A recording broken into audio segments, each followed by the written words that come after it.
யாழ் மாவட்ட கல்வியலாளர்கள், தொழில் வல்லுநர்கள் மற்றும் தொழில் முயற்சியாளர்களுடன் இன்று ஜனாதிபதி ரணில் விக்ரமசிங்க கலந்துரையாடலில் ஈடுபட்டார். And then we can't be afford to have unnecessary conflicts in this country. Therefore, Yazhpanam உள்ளிட்ட வடமாகாண மக்கள் நீண்ட காலமாக பொருளாதார நெருக்கடிகளை எதிர்நோக்கி வருகின்ற போதிலும் அந்த மாகாணத்தில் பாரிய பொருளாதார திறன் காணப்படுகின்றது. அந்த சந்தர்ப்பங்களை வடக்கு மாகாணம் உட்பட முழு நாட்டின் பொருளாதார வளர்ச்சிக்காக பயன்படுத்த அரசாங்கம் திட்டமிட்டுள்ளது.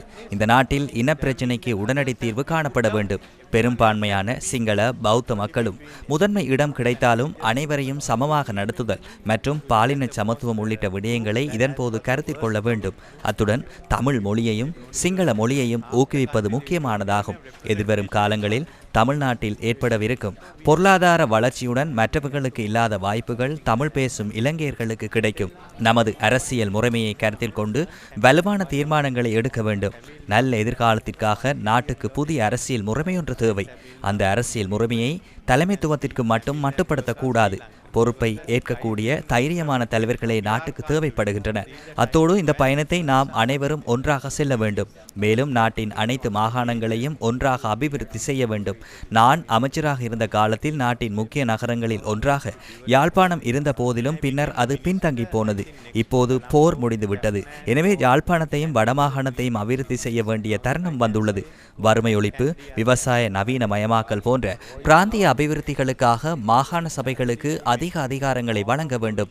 தேசிய காணி ஆணைக்குழு மற்றும் உண்மை மற்றும் நல்லிணக்க ஆணைக்குழு என்பவற்றை வர்த்தமானியில் வெளியிட எதிர்பார்க்கின்றோம். பெண்கள் மற்றும் இளைஞர்களின் பிரதிநிதித்துவத்தை உள்ளடக்கும் வகையில் மாகாண சபை தேர்தல் முறைமையில் திருத்தம் செய்து மாகாண சபையிலும் பாராளுமன்றத்திலும் ஒரே நேரத்தில் பாராளுமன்ற உறுப்பினர்கள் பணியாற்றுவதற்கு இடமளிக்க எதிர்பார்த்துள்ளோம். இதன் மூலம் மத்திய அரசும் மாகாண நிர்வாக பொறிமுறையும் இணைக்கப்படும். புதுப்பிக்கத்தக்க எரிசக்தி, சுற்றுலா, விவசாயம் ஆகியவற்றில் யாழ்ப்பாணம் பெரும் திறனை கொண்டுள்ளது.